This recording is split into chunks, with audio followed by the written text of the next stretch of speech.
바다 끝이라도 나는 괜찮소. 제가 그렇게 살았어요. 신학을 공부를 하면서 전도사 생활을 하고 대학원을 졸업하고 제가 부교육자로 이렇게 섬겼었던 교회가 규모가 그래도 적지 않은 교회였습니다. 그런데 제 가슴 속에 하여튼 불이 탔어요. 뜨거워서 견딜 수가 없었어요.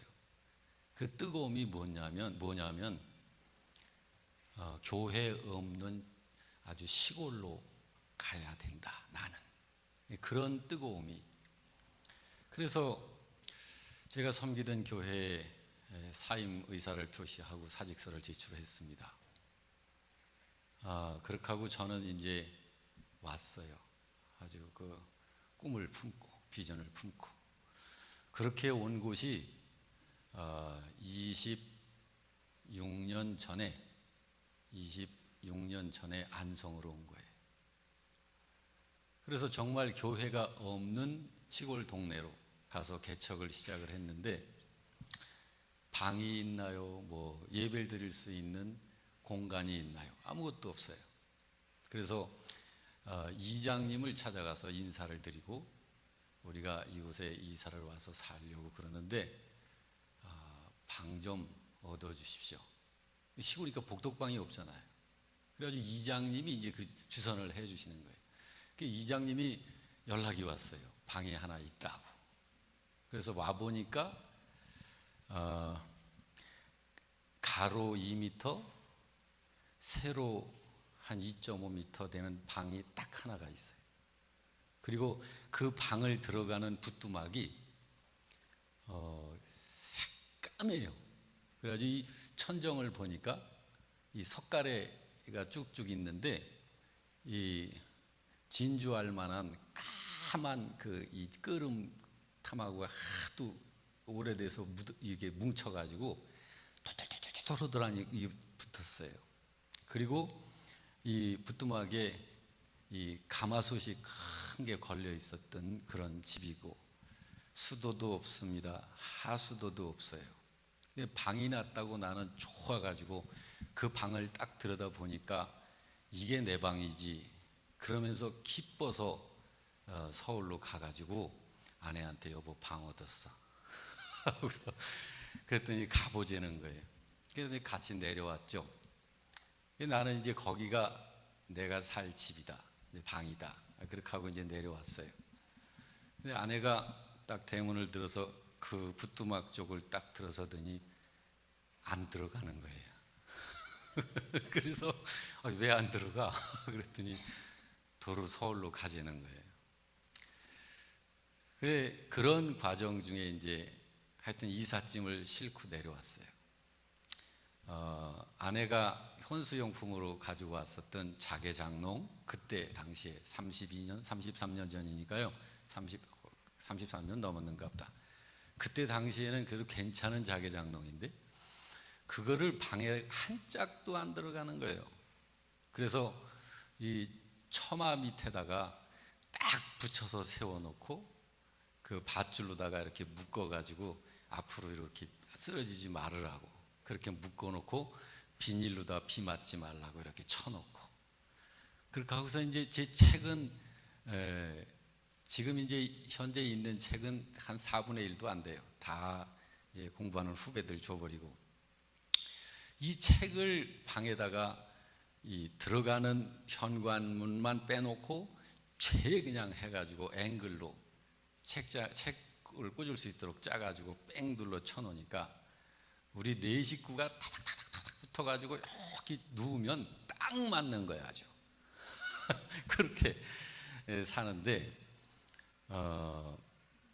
그렇게 하고 있다가 주일날이 되니까 예배를 드릴 데가 없잖아요. 그런데 예배는 이제 하나님께 드려야 되니까 마을로 들어갔어요. 그 마을 한복판에 마을 회관이 있고, 마을 회관 앞에 한 30평 정도 되는 마당이 이렇게 있어요.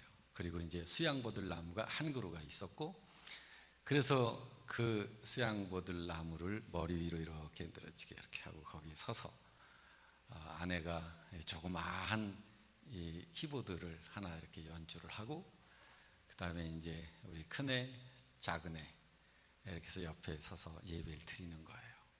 그래서 하늘이 지붕이 되고 예배를 드리는데 네 식구, 우리 식구가, 그게 1989년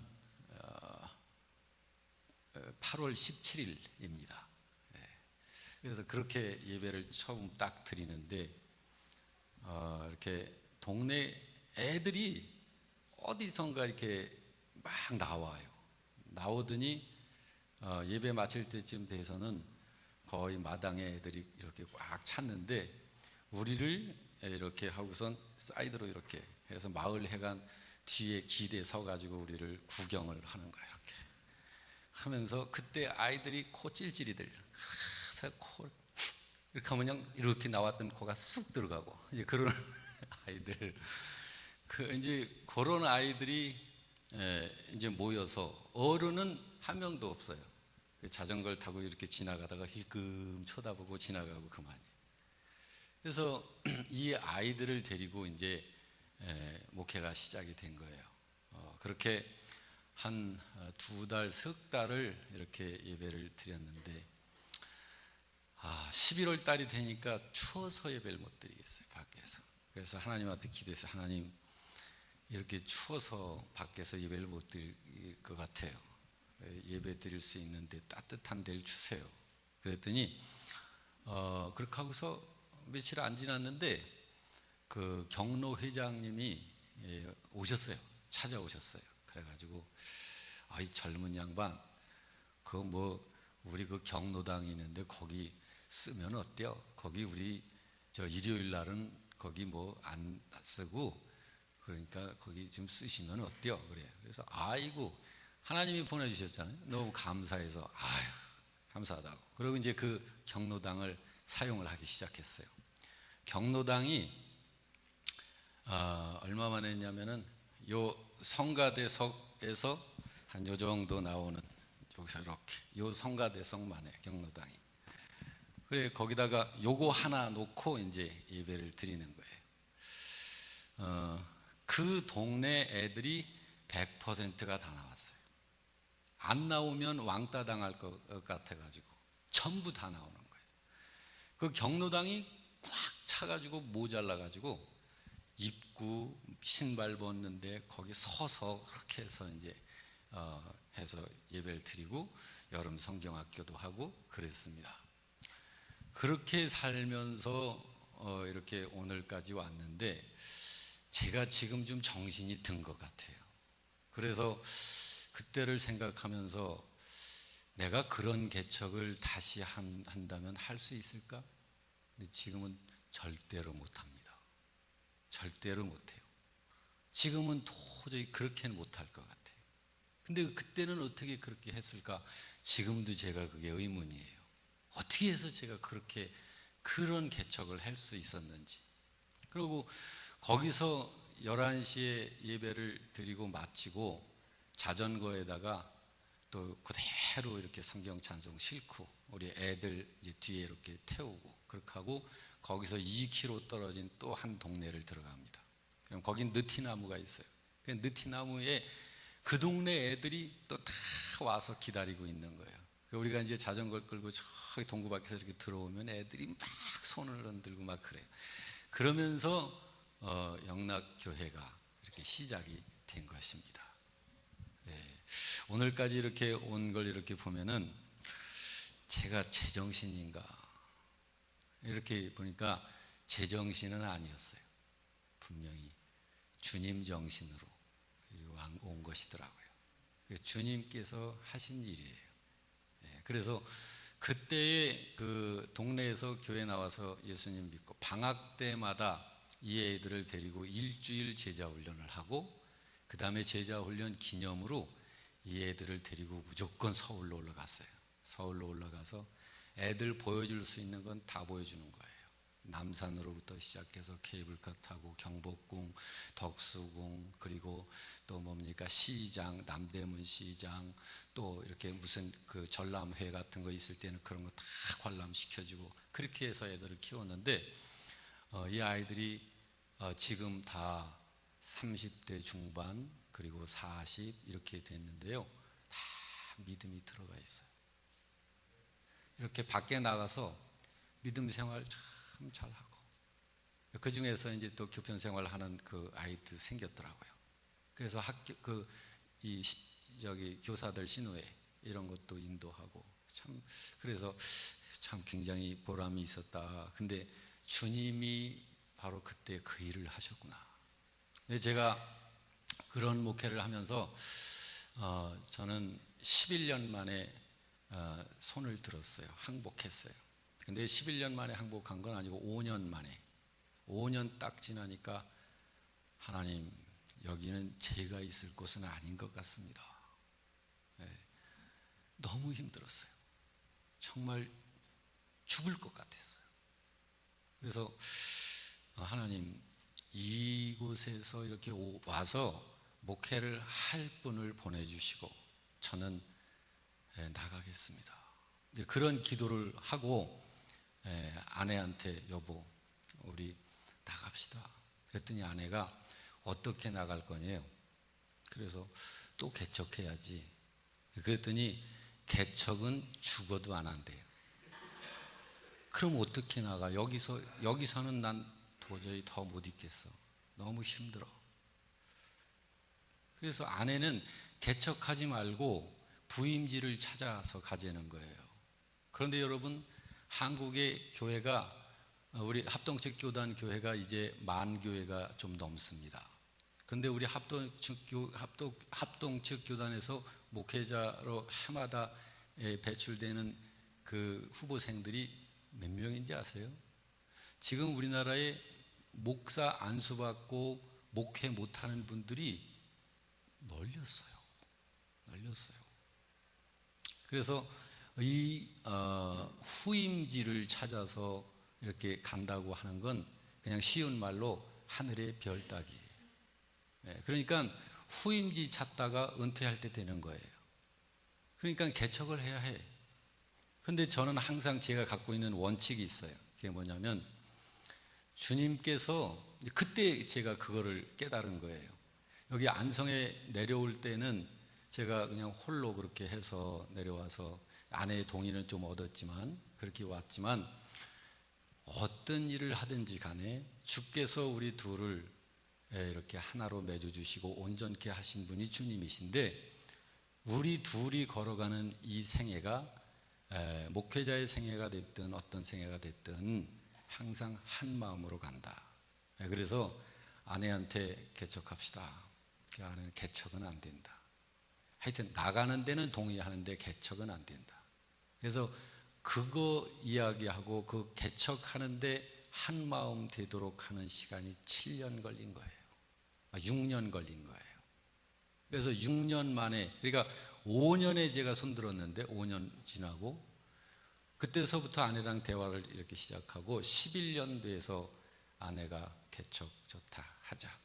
그래서 11년 만에 거기서 나와서 안성 쌍용 아파트, 한경대학교 뒤에 쌍용 상가를 2층에다가 개척을 다시 한 거예요.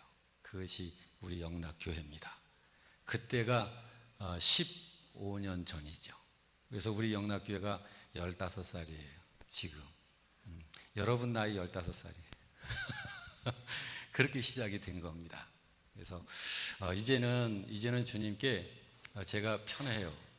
최근에 그동안 이렇게 서울에서 부교육자로 있을 때는 이렇게 고생스럽고 뜨거운지 몰랐어요.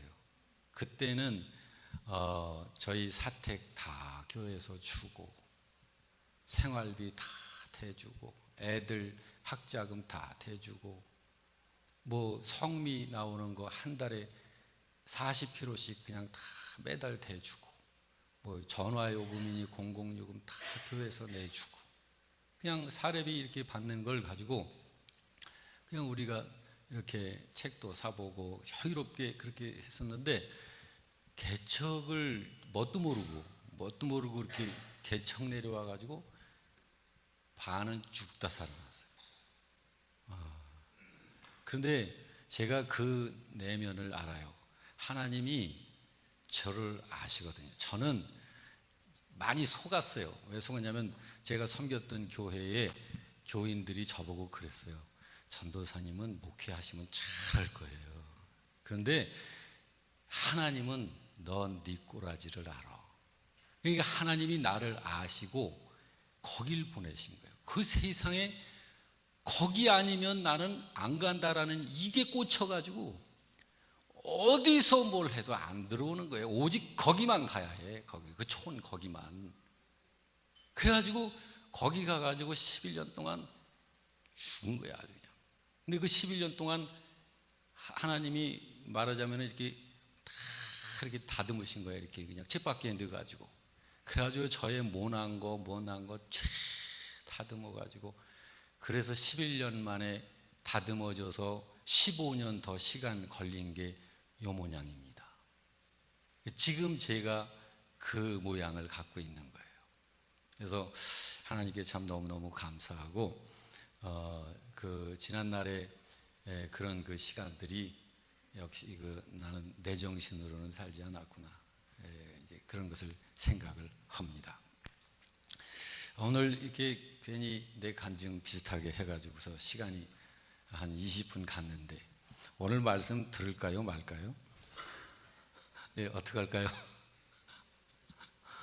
들어요? 들으면은 좀 시간이 가는데 한 30분은 걸릴 것 같은데요. 이제서부터 괜찮아요? 오늘 끝날까요? 말씀 들을까요? 좋습니다. 자, 요한 1서 5장 11절에서 13절입니다. 본문 말씀 같이 읽습니다. 자, 한 목소리로 다 시작. 또 증거는 이것이니 하나님이 우리에게 영생을 주신 것과 이 생명이 그의 아들 안에 있는 그것입니다. 아들이 있는 자에게는 생명이 있고 하나님의 아들이 없는 자에게는 생명이 없느니라. 내가 하나님의 아들의 이름을 믿는 너희에게 이것을 쓰는 것은 너희로 하여금 너희에게 영생이 있음을 알게 하려 함이라. 아멘. 여기서 생명을 말씀하죠. 그리고 아들을 이야기합니다. 그리고 생명 있는 자로 하여금 생명이 내게 있구나, 이거를 분명히 알 수 있도록 하기 위해서 이 말씀을 주셨다는 거예요. 이 성경을 주셨다는 거예요. 자, 여러분, 저도 그렇고 여러분도 그렇고 우리는 이 세상을 시간 속에서 살아가고 있습니다. 우리가 지금 이 세상을, 이 시간의 흐름을 역사라고 그러죠. 그렇죠? 이 세상은 모든 것이 시간 속에서 흘러가는 거예요. 그리고 이 시간의 흐름을 역사라고 그러는 것입니다. 근데 우리가 이 시간이라고 하는 게 뭘까? 시간을 한번 생각을 해보세요. 시간.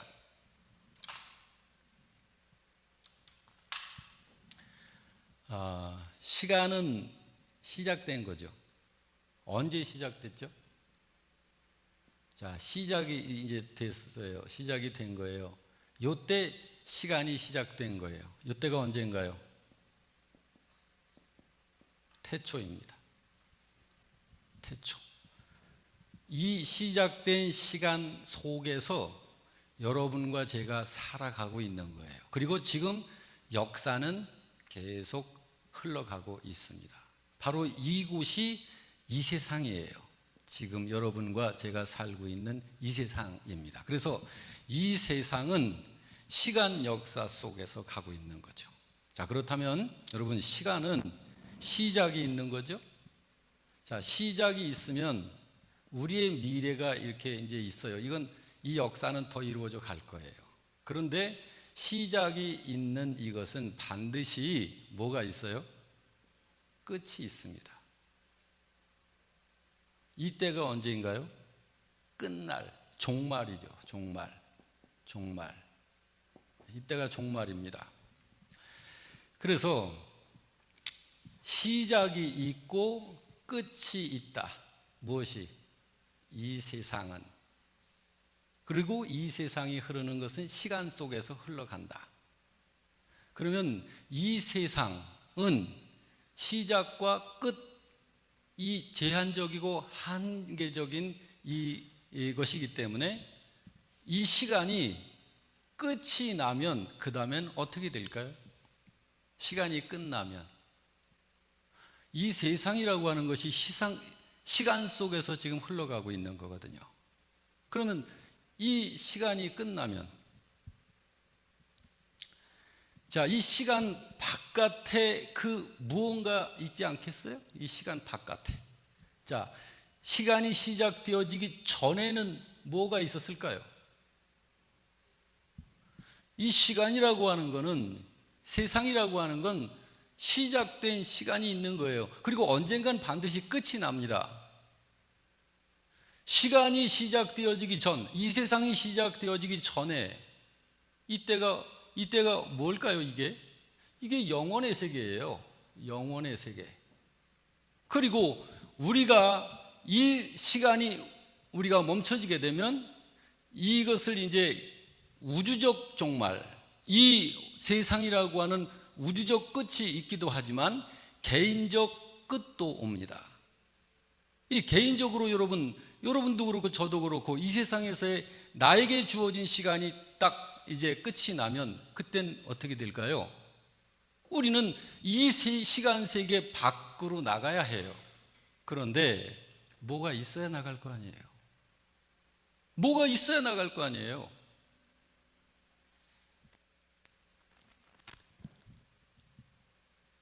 이것에 대해서 무대책인 거예요. 세상 사람들이. 여기는 분명히 이 세상 바깥의 세계는 영원의 세계인데요, 여기는 그냥 갈 수 없는 곳이에요. 이 영원의 세계의 주인이 이 영원의 세계를 무대책으로 오게 되는 자들을 들여보내질 않습니다. 대책 없이 이 시간 세계를 마친 사람들은 심판하여 영원한 지옥으로 형벌하는 거예요. 이 시간 밖으로 나가면, 시간이 맞춰지면 이 세상하고는 아무 상관없는 존재가 되는 거예요. 이제는 이쪽에 적응되어지는 존재가 되는 것입니다. 이 영혼의 세계를 둘로 나눴다고 제가 여러분에게 이렇게 그림으로 이렇게 설명했다고 해서 이때 영혼 그렇게 생각하시진 마세요. 지금 시간 세계를 우리가 이해할 수 있기 위해서 그림으로 이렇게 표현하는 것뿐이에요. 자, 사람이 이 시간 안에 있는 동안에는, 여기에 있는 동안에는 이 시간을 벗어날 수가 없어요. 못 벗어납니다. 그래서 시간 안에서 시간의 흐름을 타게 되고, 그래서 이 속에서 늙어가는 거예요. 그것이 세상이에요. 사람이 이 시간 안에서 호흡하고 이렇게 살아가고 있는 것은, 사실은 여기서 살아가고 있는 그것을 생명이라고 하지 않고 이걸 목숨이라고 그럽니다. 목숨으로 사는 존재는 숨을 쉬지 못하면 그냥 죽는 겁니다. 자, 여러분, 우리가 한번 이걸 생각을 해봤으면 좋겠어요. 나라고 하는 존재가 무언가, 나.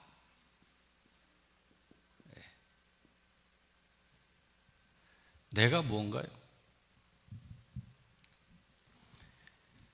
나는요, 여러분, 우리 각자는 나 말고 나의 외부에서 나를 살게 해주는 그 어떤 것들이 있죠.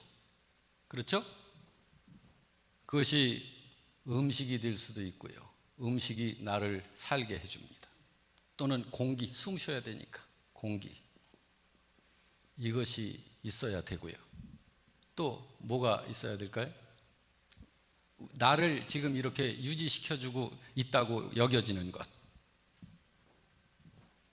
또 돈도 있어야죠. 돈이 있어야 비로소 내가 있죠. 또 사회적 성공도 해야죠. 예. 또 지식도 쌓아야죠. 자, 이런 것들.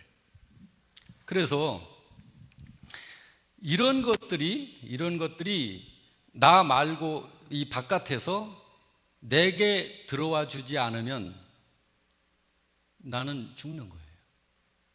음식이 내게 공급이 안 되면, 또 공기가 없으면, 여러분 돈 없이 살 수 있어요? 이런 것들. 그래서 이런 방식으로 살아가는 것을 목숨이라고 그럽니다. 목숨이라고. 그런데 이런 것들과는 전혀 상관없이 나를 살리는 그 어떤 것이 내 안에 들어와 있어요.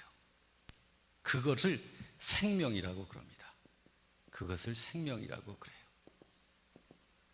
자, 이런 것들에 의해서, 이런 것들은 이 세상이라고 하는 곳에서 공급되어지는 나라고 하는 존재를 유지시켜주는 그런 것들인 것이에요. 내 목숨을 유지시켜주는 것들이에요. 그래서 이런 것들에 의해서 내가 있다. 나는 이런 것들에 의해서 존재하고 있다. 근데 이런 것들이 차단이 되면 나는 없다라고 여기는 거예요. 자, 예를 들어서 돈이 없다? 그러면 이 사람은 돈이 없으면 죽습니까? 돈이 없으면 스스로 자기의 존재감을, 자존감을 상실하고, 그래서 자기는 없다고 여기는 거예요.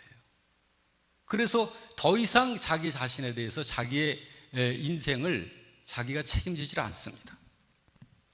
그런데 이런 것들 말고 내 안에 나 말고 이런 것들과는 상관없는 그 어떤 것이 내 안에 들어와 있어서 나를 살게 하는 그것이 바로 생명입니다. 그런데 성경을 보게 되면 이 생명이 예수님 안에 있다고 그래요. 성경을 보면 요한일서 5장 11절에 이렇게 말씀을 합니다. 같이 읽어봅니다. 시작. 이 생명이 그의 아들 안에 있는 그것이니라. 요한복음 1장 4절에서도 그 안에 생명이 있었으니 이 생명은 사람들의 빛이다. 이렇게 이 생명이 예수 안에 있다. 그리고 다른 성경에서는요, 예수 안에 있는 이 생명을 뭐라고 그러냐면 진리라고 그래요. 진리. 요한복음 14장 6절 말씀에 이렇게 말씀하지요. 예수께서 이르시되 내가 곧 길이요 진리요 생명이다. 여러분, 예수님이 말씀하시는 이 생명, 예수님 안에 있는 이것, 그런데 이거를 예수님께서는 진리라고 말씀을 하셔요. 자, 이 진리가 뭐죠? 하나님 말씀, 아버지의 말씀, 우리가 쉽게 얘기하는 성경, 이것을 성경은 말씀하고 있습니다. 그래서 요한복음 17장 17절을 말씀하시기를 그들을 진리로 거룩하게 하옵소서. 아버지의 말씀은 진리입니다. 이렇게 성경이 말씀하고 있는 거예요. 그러니까 신자 안에 이 말씀이 들어있으면 그 사람은 생명을 가진 거예요. 신자 안에. 그걸 영생이라고 그러는 것입니다. 자, 이 생명을 영생이라고 하는 것은 그걸 가진 사람은 나라는 존재 바깥에 있는 게 완전히 차단이 된다 할지라도, 이런 것들이 완전히 차단이 된다 할지라도 그 사람 안에 생명이 있기 때문에 안 죽는다, 죽지 않는다, 그런 의미에서 영생이라고 그러는 것입니다. 그리고 그걸 가진 사람은 이렇게 외모로 겉이 아무리 늙고 또는 주름살이 생기고 그래도 그 안에 있는 영원한 생명, 그것이 있기 때문에 그 사람은 이 시간 세계와는 전혀 상관이 없는 사람이 되는 거예요. 그러니까 이 진리가 들어있는 사람, 곧 하나님의 말씀이 들어있는 사람은 그것을, 이 말씀을 통해서 계속 내 안에 생명이 있지, 내 안에 있는 그 생명을 말씀을 통해서 자꾸자꾸 확인하는 거예요. 그래, 내 안에 생명이 있지. 이걸 자꾸자꾸 확인하는 거예요. 이 세상을 사는 동안에는 늘 그거를 확인하면서 사는 거예요. 그러니까 시간 안에 갇혀 사는 존재는 그 안에서 살다가 결국은 죽는다는 것을 가르쳐 주기 위해서 하나님께서 우리 인생들에게 이 시간 속에서 살아가면서 우리가 자꾸 변해가잖아요. 이렇게 아기처럼 노아처럼 참 귀엽고 팽팽하고 피부도 그냥 그렇게 우윳빛 같은 그런 피부였었는데 이 나이가 되니까 주름살 패이고 여기저기 검버섯 생기고 그리고 눈도 이제 잘 안 보이고 돋보기를 껴도 안 보이고 반찬도 그냥 힐그무니하게 이렇게 보이고 이빨 빠지죠. 머리 허해지죠. 자, 이런 현상은 이게 뭐냐면 하나님께서 바로 이런 것들에 의해서 내가 존재되어지고 사는 그런 것이 아니라는 것을 깨닫도록 하시기 위해서 이런 것들을 주시는 거예요. 시간 속에 흘러가면서 시간 안에서 그렇게 내가 끝을 향하여 가고 있는 존재라는 것을 하나님께서 그렇게 가르쳐 교훈하시는 거예요. 지금 이 세상 사람들은 누구나 다 그렇게 살아갑니다. 저도 그렇고 모든 사람이 그렇게 살아가요. 그건 왜 그러냐면 하나님이 그렇게 살도록 하신 거예요. 그래서 이 인생을 살면서 그 삶을 통해서 정말 우리들에게 너희에게 가치 있는 것이 무엇인지 배워. 그래서 하나님이 주신 거예요. 그런데 이거를 어떤 인간적인 방법을 가지고 그걸 자꾸 안 가려고 하는 거죠. 덜 늙으려고 하는 거고 어떻게 하면 흰머리가 나는 걸 검은 머리로 바꿔낼 수 있을까? 어떻게 하면 빠지는 이빨을 안 빠지게 하여튼 할 수 있을까? 어떻게 하면 생기는 주름살을 이렇게 다시 메꿀 수 있을까? 인간적인 모든 수단과 방법을 동원해서 발버둥을 치면서 하나님께서 우리들에게 어떤 이유가 있어서 주신 것들을 자꾸 역행하는 거예요. 역행. 자, 하나님이 이런 것들을 여기에서 우리에게 이렇게 늙어가고 흰 머리를 주시고 이빨 빠지고 참 눈이 잘 안 보이고 하는 이렇게 되게 하신 것을 왜 그랬다고요? 우리들의 존재가 바로 이런 것들에 의해서 나라는 존재가 생명을 유지하고 살 수 있는 존재가 아니라는 것을 명확하게 깨닫고 바로 내 안에 이런 것들이 아닌 진정한 참 생명을 간직하고 바로 그러한 자로 삼으시려고 하나님께서 이런 것들을 지금 주시는 것입니다. 자, 그래가지고 그런데 이런 어떤 인간적인 방법들을 통해서 이거를 자꾸 역행하려고 하는 거예요. 이 세상을 사는 모든 사람들의 실제 모습이 그렇습니다. 그런데 우리 기독교인들은 진정한 신자는 하나님께서 우리들에게 주신 것은 그런 걸 하라고 주신 게 아니죠.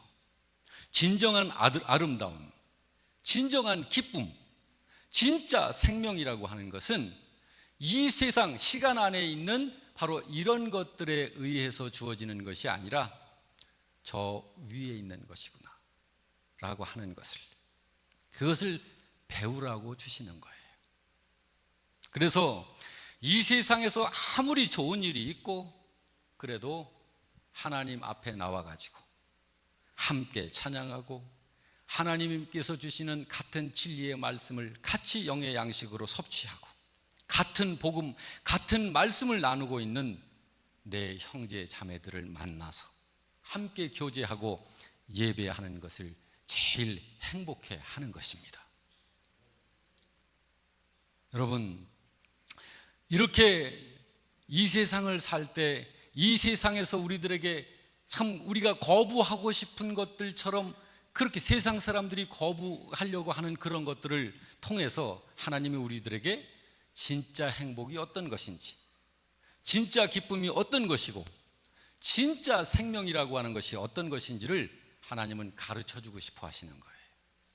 그러므로 여러분, 이 태초와 이 종말이라고 하는 것, 이 사이를 시간이라고 한다면 이 태초 전 그리고 시간이 딱 멈춰지게 되면, 끝이 나게 되면 이 시간 세계 바깥의 세계, 바로 그 후에는 영원이라고 하는 것이 바로 우리들에게 펼쳐지게 되는 것입니다.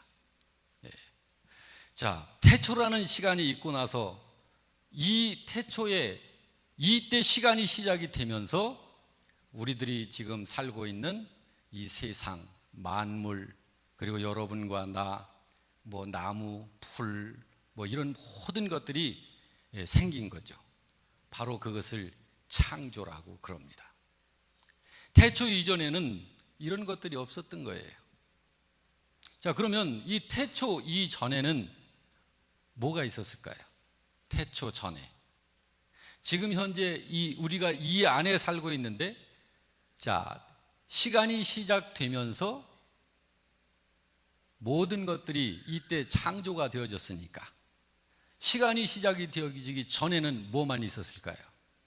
이때는 하나님만 계셨던 거예요.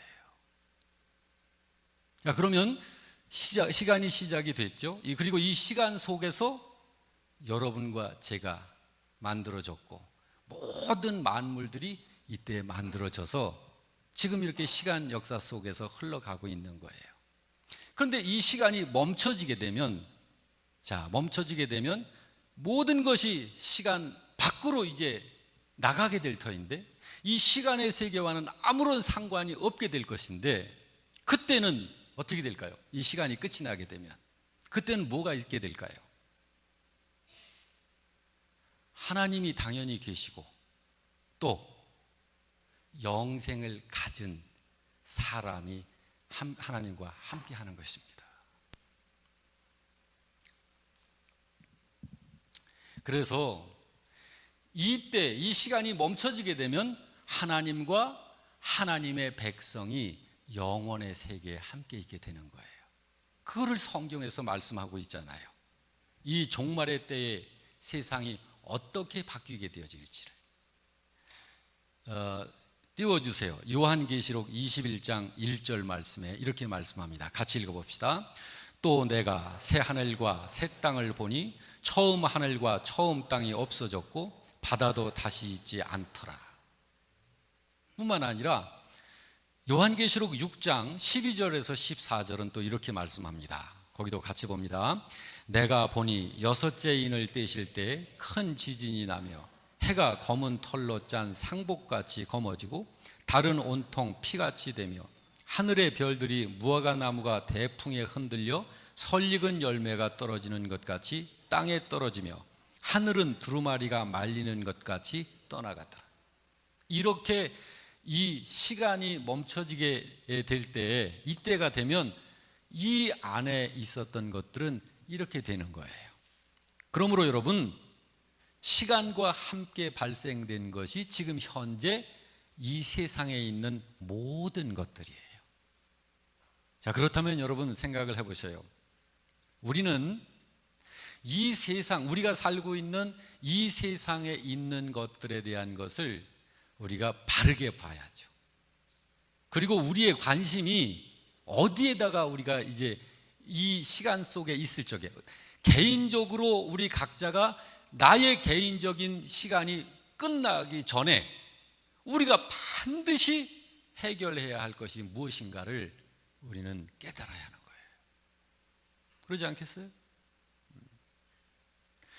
여기에 나라고 하는 존재가 이 세상에 있는 이런 것들에 의해서 비로소 내가 있다, 내가 존재한다 라고 한다면 이 세상에 있는 것들은 시작된 시간과 함께 마지막 멈춰질 때 전부 끝나는 것들이라니까요. 그러면 이 세상에 있는 그 어떤 것들에 의해서 내가 비로소 존재한다, 나는 이것이 나의 삶의 의미고 이것이 나의 삶의 이유가 여기 있다.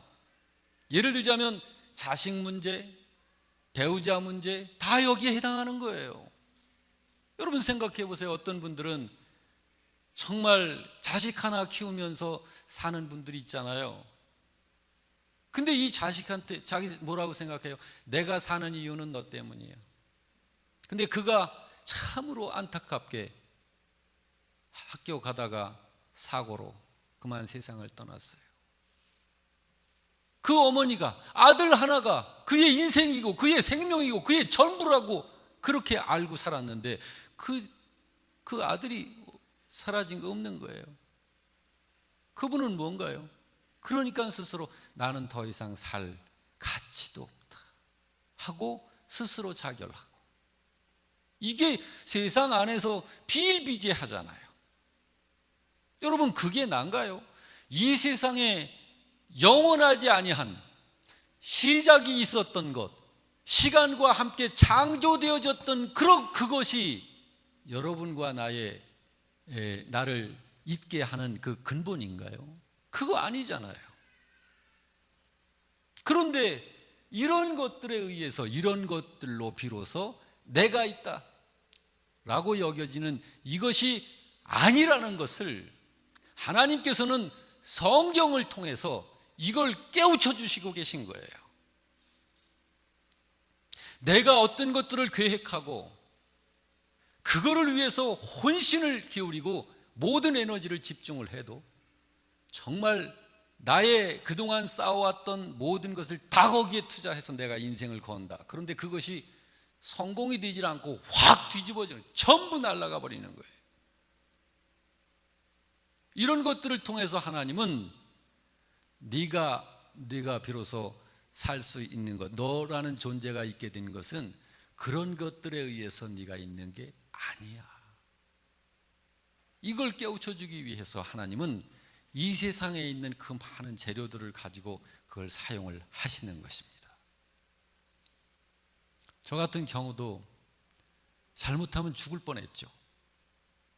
아내랑 저랑 총각 처녀 때 나름대로 저축하면서 모아놓은 돈, 결혼해서 집도 사고 뭣도 사고, 요 정도면 그래도 이제 재미지게 살겠다. 내가 신학을 공부를 해도 공부에만 전념을 해도 되겠다. 이런 계산이 딱 돼 있어요. 그런데 그렇게 갈 수 있으면은 저는 제 희망은 괜찮았죠. 그런데 하나님께서는 저를 아시니까 하나님이 저를 그 길로 가지 않게 하신 거예요. 정말 믿을 만한 사람이라고 여겨졌던 그 어느 누가 다가와서 저하고 같이 뭘 하자고 하면서 불과 얼마 안 걸린 시간 안에 집 다 없어지고 제게 있는 모든 이 재정은 싹 날아갔어요. 싹 날아갔어요. 그때 제 속에 솔직히 말해서 나는 그 돈을 의지하고 있었던 의지심이 굉장히 있었습니다. 그건 사실이에요. 예수님 이름 불러가면서. 그렇지만 하나님은 그것을 내게서 싹 날려버리신 거예요. 네가 내게 쓰임받는 하늘의 백성, 네가 하나님 나라의 사명자로 설 수 있는 것은 이런 것들에 의한 것이 아니야. 그거 깨우쳐 주시려고. 그러므로 여러분, 하나님의 백성은 우리가 이제 신경 써야 될 것이 뭐냐면, 이 세상에 있는 뭐 돈, 뭐 자존심, 뭐 성공, 뭐 좋은 직장, 뭐 어떻게 하면 뭐 이렇게 좀 영양가 있는 거 먹을까, 뭐 등등 여러 가지 이런 것들에 의해서 우리가 존재되어지는 그런 존재가 아니라는 것을 우리가 이제 깨달았으니까, 이제는 우리가 이런 것들 말고 어떻게 하면 이 영혼의 세계를 우리가 들어갈 수 있을까? 이것을 우리들이 이제 관심을 집중해야죠. 자, 여러분 생각해 보세요. 자, 이 세상을 이렇게 살고 있는 우리가 개인적으로 이렇게 다 여기다 종말을 이렇게 맞을 수 있어요. 또 언제 이 우주적 종말이 올지 우리는 아직은 모릅니다. 그런데 하여튼 개인적으로 됐던 우주적 종말이 됐던 끝나게 되면 어떻게 하면 여기를 들어갈 수 있을까요? 이 영혼의 세계를 들어가는 방법이 있어요. 어떻게 하면 이 영혼의 세계를 들어가죠?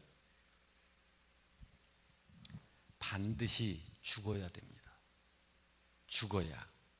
이 말이 무슨 말인지 여러분 이제 좀 깨달아야 되는데, 이 종말 이후의 이 영혼의 세계를 성경이 뭐라고 그랬냐면 여기를 약속의 땅이라 그랬어요. 약속의 땅이라. 이 약속의 땅을 성경에서 약속의 땅이라고 했는데 그 의미는 하나님 나라라 그랬어요. 하나님 나라라. 자, 이것을 이 세상을 사는 인간이 이 하나님 나라, 곧 약속의 땅을 들어가게 되는 이 비밀을, 이것을 교훈하신 것이 이스라엘 백성들을 출애굽시켜 광야를 통과해서 가나안 땅에 들어가게 하신 교훈이 그거예요. 그러므로 여러분, 자, 인간들이 애굽에서 나오죠. 자, 애굽에서 나와서, 애굽은 이 세상을 상징합니다. 그리고 애굽에서 나온 다음에 광야에서 40년을 삶을 시작합니다. 자, 그런데 애굽에서 성경에 보면 몇 명이 나왔다고 그러죠? 애굽에서 나온 인원을 성경의 기록에 보면 뭐 아기들, 뭐 남녀노소 이렇게 포함을 이렇게 했는데, 성경의 그 명수를 기록한 것이 성인을 기록을 해서 60만 명이라고 그렇게 기록하고 있어요. 그래서 애굽에서 60만 명이 나왔어요. 60만 명이 광야에서 40년을 살아요. 근데 이들을 바로 1세대라고 그래요. 1세대. 근데 다른 말로 얘기하면 옛사람이라고 그럽니다. 자, 그런데 이 광야 40년을 사는 동안에, 애굽에서 나와가지고 광야 40년을 사는 동안에 하나님께서 그 백성들에게 하시는 일이 있었어요. 어떤 일을 하셨나요? 60만 명이 2명 빼놓고 다 죽어요. 광야에서. 그렇죠. 자, 그리고 민수기를 보게 되면은요, 그 광야에서 약속의 땅으로 들어간 사람들의 수가 나오는데 몇 명이 또 들어갔다고 기록하고 있나요? 민수기에 보면은 60만 명이 약속의 땅으로 들어갔다 그래요. 자, 이 60만 명은 어디서 태어난 자들인가요? 광야에서 태어난 자들이에요. 그러니까 애굽에서 태어난 자들은 애굽에서 나와서 광야 40년을 살 동안 다 죽는 거예요. 그런데 딱 2명만 그 가나안 땅으로 들어가요. 그리고 40년 후에 그 가나안 땅으로 들어가게 되는 인원 숫자를 60만 명이 들어가는데, 이 60만 명은 광야에서 태어난 자들이에요. 이 광야에서 태어나서 가나안 땅으로 들어간 60만 명을 2세대라고 그러는 거예요. 그러니까 1세대는 전부 광야에서 죽는 거예요. 자, 1세대는 뭐라고요? 옛사람. 옛사람. 그리고 광야에서 태어나서 60만 명이 가나안 땅에 들어가는 그 2세대, 그들을 새 사람이라고 그래요. 새 사람이라. 자, 이걸 말하는 거냐면요, 세상에서 나와서 광야 생활을 하는 동안 옛사람, 곧 육적인 것을 죽여야 한다라는 거예요. 육적인 것이 죽지 아니하면 이 영혼의 세계, 약속의 땅, 곧 하나님 나라에 들어올 수 없다는 거예요. 자, 그 60만 명이 애굽에서 여기 애굽이라고 합시다. 이 애굽에서 60만 명이 나왔는데, 이 중에서 그 광야 생활을 사는 동안 육신을 철저히 죽인 사람들이 2사람이 있어요. 누군지 아시죠? 그 사람들은 바로 일이 들어간 거예요. 그렇지만 옛사람을 죽이지 못한 사람들은 하나님께서 다 죽이시는 거예요. 그게 1세대예요. 그리고 이 광야에서 2세대로 다시 태어나, 그걸 거듭남이라고 하는 거예요.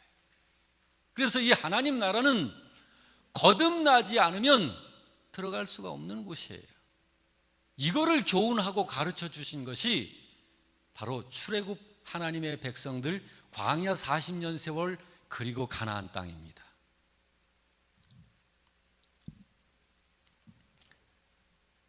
여러분, 자, 좀 더 보십시다. 자, 애굽에서 나와 가지고 몇 명이? 60만 명이. 광야에서 몇 년 살았나요? 40년. 왜 40년이에요? 왜 40년일까? 하여튼 이 40년 안에 40년을 살면서 60만 명이 2명 빼놓고 다 죽은 거예요. 그러면 이 2명은 육신이 그대로 살았어도 들어갔을까? 이 2명은 이 광야에서 그걸 깨달은 거예요. 그러나 2명을 제외한 나머지는 여전히 그걸 못 깨닫는 거예요. 하나님이 하늘에서 만나를 내려주셔도 자기들이 농사 한 번 지은 적이 없어요.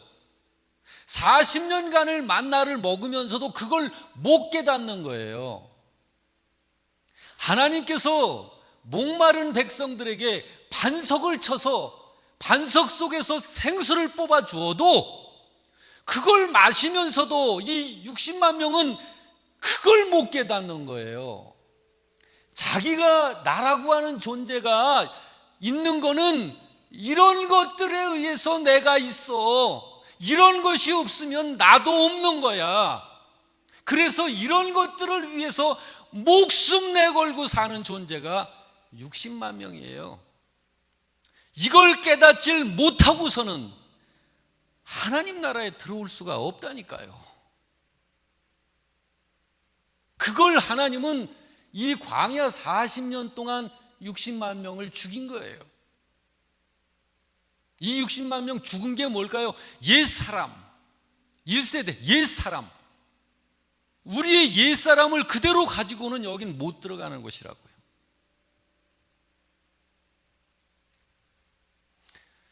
그러면 이 광야 40년, 이 40년 동안에 이건 뭔가요? 왜 하필 40년이에요? 이 40년은 하나님께서 육이 살아있는 자를 완전히 도륙하시는 기간이에요. 여러분과 제가 영적으로 여호수아와 갈렙처럼 이 세상에서 우리가 그 사실을 깨달은 사람일 수 있어요. 그런데 그걸 못 깨달은 사람은 반드시 이 사람이 죽어야 해요. 그래야 거듭나는 거거든요. 거듭나지 않고서는 여기는 못 들어간다니까요. 근데 하나님이 이 거듭나게 하시는 옛사람을 죽이시는 일을 하나님이 하시는 거예요. 하나님이. 지금 이 자리에 저도 그렇고 여러분도 그렇고 옛사람이 아직 죽지 않았다 그러면 지금도 우리는 이 광야를 사는 거예요. 지금도. 앞으로도 10년 동안 이 사실을 못 깨닫는다 그러면 앞으로 10년 동안 광야를 더 걸어가야 돼요. 이 40년이라고 하는 이 기간에 하나님은 당신의 백성 60만 명을 다 죽인 거예요. 생명을 죽인 게 아니에요. 이거는 옛사람을 죽인 거라. 옛사람을. 자, 그리고 이 광야 40년 동안 하나님께서 계속 내려주신 게 있었죠. 양식으로. 만나. 이 만나가 뭐예요? 이 떡을, 이 만나를 요한복음에서는 말씀이라고 그래요. 말씀이라고. 그러니까 하나님의 백성들은 말씀이 있는 곳으로 오는 거예요. 이 만나를 하늘에서 내린 떡이다 그랬죠? 만나를 하늘에서 내린 떡이다. 하늘에서 내려온 떡. 그리고 그 떡을 요한복음에서는 말씀이다. 그렇게 이야기를 합니다. 그러니까 이 하나님의 백성들은 이 영을 살리는 예수 안에 있는 생명, 다시 말해서 진리, 바로 그거를 먹으려고 오는 거예요. 그 말씀이 떨어지는 교회에 와가지고 그 말씀을 들으면서 이 엄청난 사실을 깨닫는 거예요. 뭘 깨달아요? 내가 이 광야를 살면서 내가 뭐 공로를 쌓고 무슨 좋은 것을 많이 해가지고 그래가지고 내가 구원을 받아야 되는 그런 존재가 아니로구나. 하나님이 나한테 생기를 부어 주셔가지고 나에게 은혜와 사랑을 쏟아 부으셔서 그렇게 해서 내가 지금 하나님의 백성이 되어 있는 거구나. 이걸 하나님의 하늘에서 내려주시는 말씀을 통해서 이걸 깨달으면 그 사람이 바로 말씀으로 거듭났다고 그러는 거예요. 그걸 깨달은 사람을. 여러분, 거듭났다라는 게 뭐예요? 요한복음 3장에 아무도 거듭나지 않으면 하나님 나라에 못 들어간다고 그러잖아요. 거듭났다라는 게 뭐예요? 거듭난다라는 게 위로 났다라는 말이에요. 위로 났다. 바로 이걸 예수님이 이야기하시니까 니고데모가 예수님한테 이렇게 물었잖아요. 아이고 선생님, 어떻게 두 번째 어머니 뱃속에 들어갈 수 있어요? 그러니까 예수님이 니고데모한테 대답을 하실 때 그게 아니고 어머니 뱃속에서 난 거는 아래서 난 거고 거듭나는 건 위로 나는 걸 말하는 거지 라고 설명을 하신 거예요, 예수님께서. 그런데 여러분, 그 거듭나는 일이, 위로 나는 일이 어디서 그 일이 일어납니까? 위로 나는 일이 광야에서. 여기서 거듭나지 않으면 일이 못 들어가는 거예요. 한 명도 못 들어가는 거예요. 아무도 못 들어가는 거예요, 거듭나지 않으면. 근데 이 거듭나는 일이 이 애굽에서 나와서 광야 40년을 사는 이 동안에 거듭나는 거예요.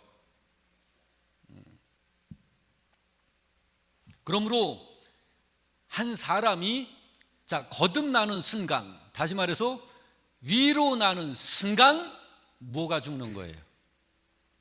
육신이 죽는 거예요. 옛사람이 죽는 거예요. 그리고 이 육신이 죽는 순간, 옛사람이 죽는 순간, 이 육신에 있는 여러 가지 여기 이 세상이 전부인 줄 알고 거기서만 이렇게 있었던 이 육신 안에 있는 모든 죄들이 다 어떻게 되는 걸까요? 이런 모든 죄들이 순간 다 사함을 받는 거예요. 그거를 성경에서 말할 때 용서라고 그러는 거예요. 뭐 하나님이 너 어저께 소리 질렀지? 그래, 그거 너 회개기도 하니까 그건 용서해 주마. 너 그저께 한 거는 너 까맣게 잊어먹고 그 회개 안 했지? 그거는 내가 용서 안 했어. 뭐 이런 용서가 아니에요. 하나님이 우리 신자들에게 말씀하신 용서는 그런 용서를 말한 게 아니에요. 이 광야에서 바로 그 위대한 진리를 그걸 깨달은 사람, 그래서 거듭나는 순간 옛사람으로 가지고 있었던 모든 죄를 다 하나님이 사시는 거예요. 그걸 용서라고 그러는 거예요. 하나님의 용서는 세상의 어떤 죄 이런 거와는 아무런 상관이 없는 자다, 너는. 그렇게 선언하시는 거예요. 그러므로 성경에 보면 거듭난 사람이 이 세상을 살 때 사망에 이르지 아니하는 죄를 짓는 것을 보거든 이라고 이야기하죠, 요한일서에서. 죄는 죄인데 죄의 삭은 사망인데 어째서 사망에 이르지 않는 죄라는 게 있어요? 그걸 얘기하는 거예요. 이것을 깨닫고 그 사람이 이 세상을 거듭난 사람으로서 살 적에 실수로 실족하고 잘못해서 저지르는 그런 죄는 이미 다 용서가 된 것이기 때문에 그것이 다시 거듭나게 한 이 위대한 엄청난 신비한 이 사건을 무효화시킬 수 없다라는 거예요. 할렐루야. 예. 사람이 이 광야 인생을 사는 동안 바로 그것을 깨닫고 그 일을 해야 하는 거예요. 다시 말해서 하나님의 말씀으로 나는 이렇게 구원을 얻은 자로구나.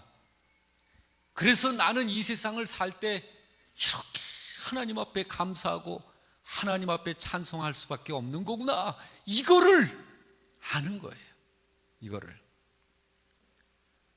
그걸 깨닫고 있는 사람이, 바로 깨달은 사람이 자기의 옛사람이 죽고 새 사람이 된 거예요. 바로 그 사람이 여기에 들어갈 자격이 확보된 거예요.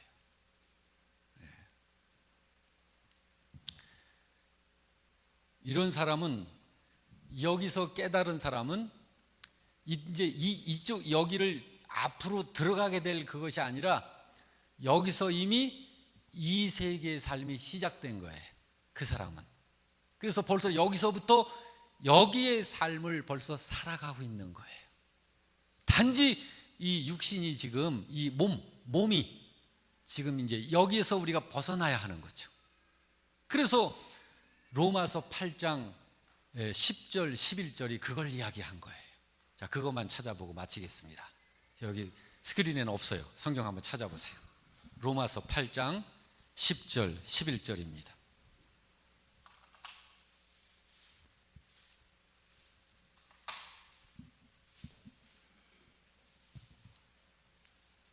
로마서 8장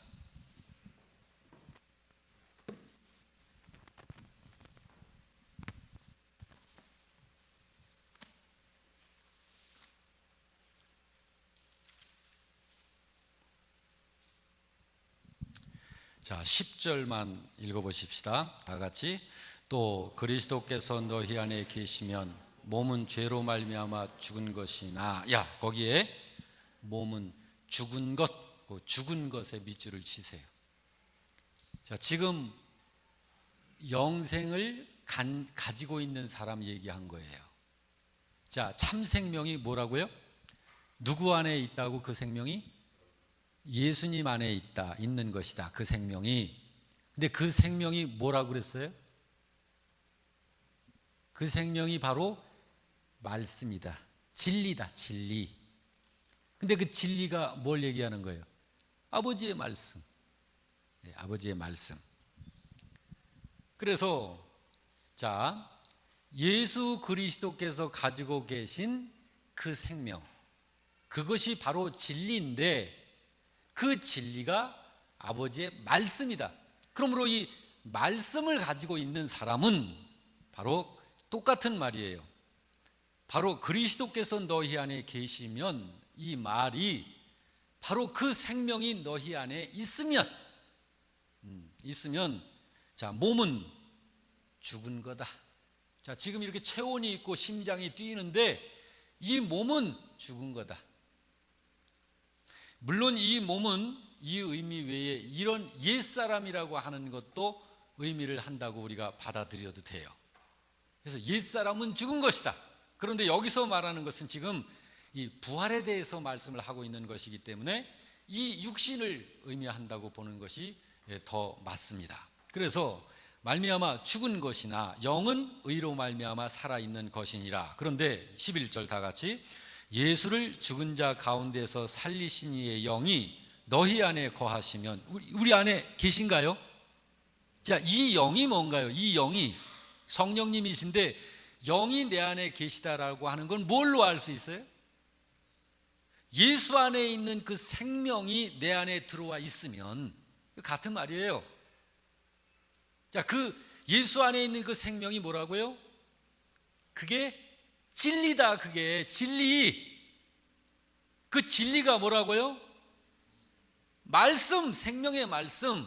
그러므로 이 생명의 말씀이 내 안에 있으면 그 말이에요. 예? 자, 11절.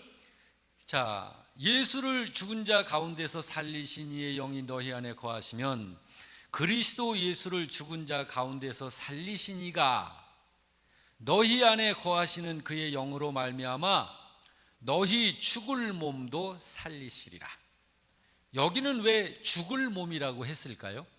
심장이 뛰고 있으니까, 숨이 쉬고 있잖아요. 그러나 원천적으로는 이건 죽은 몸이라. 그런데 이 죽은 몸을 위해서 목숨 내걸고 이런 것들이 이 죽은 몸, 여기에 그냥 모든 걸 투자하고 살아가는 이것을 어둠이라고 그러는 거예요. 이걸 깨닫지 못하는 거를. 그러므로 그 사람은 항상 이 세상에 있는 이생의 자랑과 안목의 정욕과 육신의 그냥 이런 것들에 의해서 내가 있다. 그러니 어둠 속에 꽉 갇혀 있는 거죠. 그거를 이 광야 40년 세월 동안 하나님은 도륙하시는 거예요. 그걸 죽이시는 거예요. 그래서 영이 완전히 거듭나야, 위로 나야. 자, 어떤 사람이 위로 난 사람이라고요?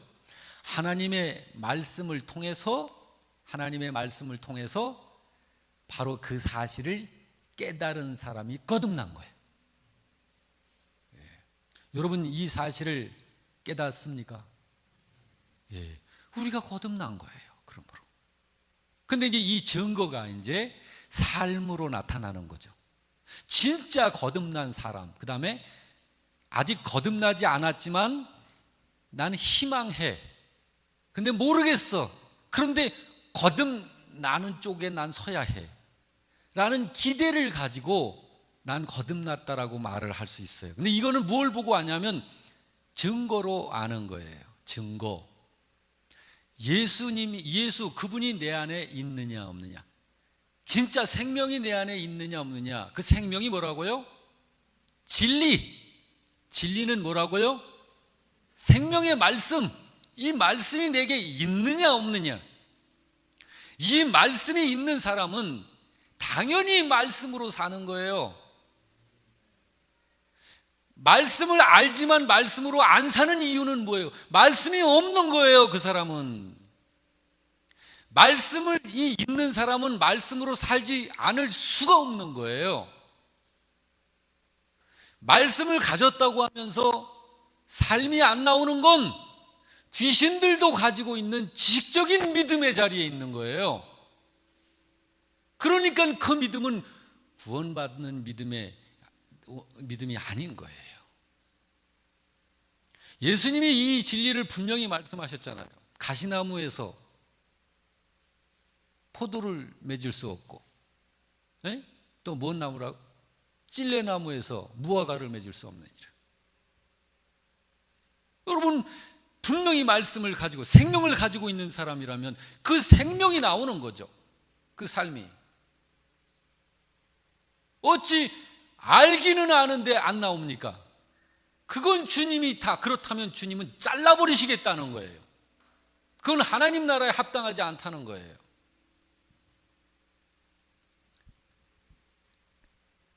그러므로 여러분, 내 안에 이 생명이 있느냐? 생명이. 이 생명이 뭐라고요? 진리다. 진리. 이 진리는 뭘 진리라고 그런다고요? 아버지의 말씀.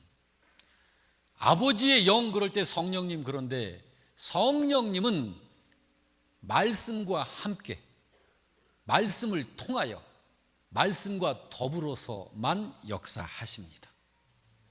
말씀과 별도로 성령님이 단독으로 역사하시지 않습니다.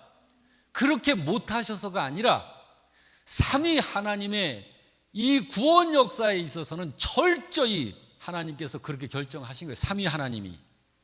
그러므로 성령의 역사가 하나님의 말씀을 벗어나서는 역사하시지 않는 거예요. 하나님의 말씀을 벗어나서 역사되어지는 신비한 사건을 성령의 역사다. 내가 예수 이름 부르면서 했으니까 성령의 역사다라고 그렇게 보는 건 속는 거예요. 여러분, 교회 안에 예수 이름 부르고 십자가 건 건물 안에서 예배드리고 예수님 이름으로 모인 예수 무당꾼들이 있는 거예요. 얼마든지. 뭐 적그리스도가 뭐 다른 게 적그리스도입니까?